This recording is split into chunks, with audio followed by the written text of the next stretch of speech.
direct mail or junk mail is still a viable option for some businesses. You see it a lot in retail businesses. You see it a lot in financial services. Was it like we looked at each other and we woke up one morning, we're like, all right, enough of this cold calling. I think we're going to move to direct mail. Where were we when we started the direct mail journey? Were we in a place where we had saved all of this capital and had really thought through what we were going to do for the next 12 months? Or was it the result of some other pressure that caused us to do this? And I think it's B. It's not A. I don't think we had saved up any money and thought that we were just so successful now with our cold calling strategy, we should branch out. We were experiencing pain, and that pain was very personal for us. Wait, so hold on a second. Let me just sort of make sure I understand this, because I tend to whitewash history. I'm like, oh yeah, it was just a natural evolution, went from cold calling to direct mail, and people are like, well, from dinosaurs to people. Right. Yeah. No, screw the evolution of it. Right. Yeah. How many pieces? Well, I think we went from cold calling to 500,000 pieces a month. Does that sound familiar? Yeah. Yeah. There was no pain in the middle. But talk to me, because, for those people who want to market via direct mail, via junk mail, they're like, well, where do I start? Where did we start? Did we buy data? Was this first party data? Well, the first step in our marketing journey was understanding that what we were doing before wasn't making us happy. When you rely on outbound calls to close prospects, the small business owner works for his sales force. Why do you think that is? I think it comes down to DNA in some cases. And especially when these folks are on commission, they feel like they can work as much or as little as they want to because you're not providing enough value. If you're a business owner and you're not providing your sales team with leads, and instead what you're doing is you're providing them with a list, you're held hostage to the wants, desires, and the comp plan that your salespeople effectively will push you into developing. You will be forced, because in an industry with no barriers to entry, at any point in time, they can just leave and start their own company, can they not? I don't want to specifically say that this is the outcome for everybody. There are people that are extremely good at running outbound sales forces. And if that's you, keep on doing it. Because you can make a tremendous amount of money if that's what you're good at doing and you love and enjoy. And you can build those relationships and really sort of hold the reins real tight on a sales force. It's probably doable at 5, 10, 15, 20 people. Can someone do that with 100 with the proper structure of sales management? Probably. But man, that is an elite group of people that can do this. Most people will give up and need to pivot. Yeah. And we did. So we did. And we pivoted to direct mail. Yeah. We pivoted the right way, right? We followed our own pivot guidelines, which is test, test, test. And so you start small and you test. And as those tests come back with positive results, you get bigger and bigger and bigger. Do you remember the first test that we did? I do. Is that right? Yeah. If I remember back to our first direct mail piece, what we did, for right or wrong, we saw an Office Depot postcard in the mail. Do you remember this? No. It was awful. And it was a perfed or a perforated coupon. And it wasn't in an envelope. It was just a piece of paper that had a heavy weight, that was laminated on both sides, and that had a perf. And you would push through, and there would be your Office Depot sort of card. It was the same size as a credit card. And the idea is you would take that coupon into a physical store, and then you would exchange it for some value. 25% off, 30% off your purchase or something. And so we're like, wow, this is interesting. I wonder what I wonder how difficult this is to replicate. And then we kind of shopped that idea around.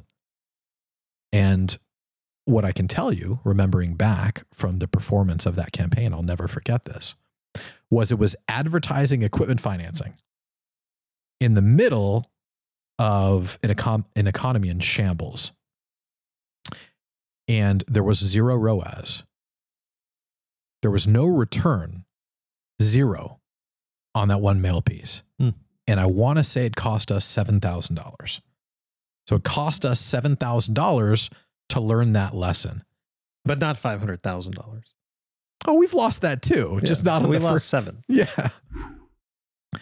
But do you remember how we pivoted from that? No. No idea.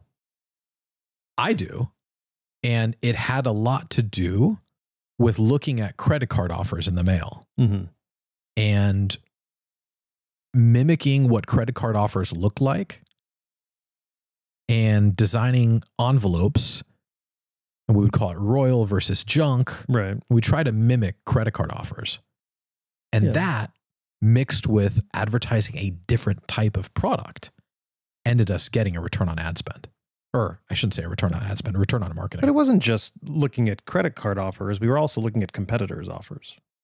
Yeah. Well, it's funny you say that because the only reason we got into junk mail was because we saw a competitor doing that.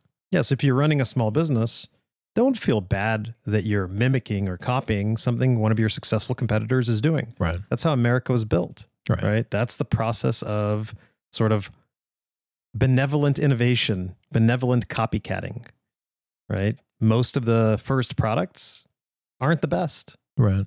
Someone innovates, someone makes a small improvement to something, and that's the product that catches on. A business owner comes to you and says, I need to do marketing. Where do they start? What percentage of revenue should they earmark? And when do they know it's not working and then they need to pivot? The small business owner that is going to begin this marketing journey is going to start with the best practice that they see their largest, most successful competitor already pursuing. And it is okay to do it in a cheaper, less fancy way like we did in the beginning. This is the argument for the Kirkland special. Yeah, I mean, we started by taking a direct mail piece that looked expensive and finding ways to cheapen and dumb it down.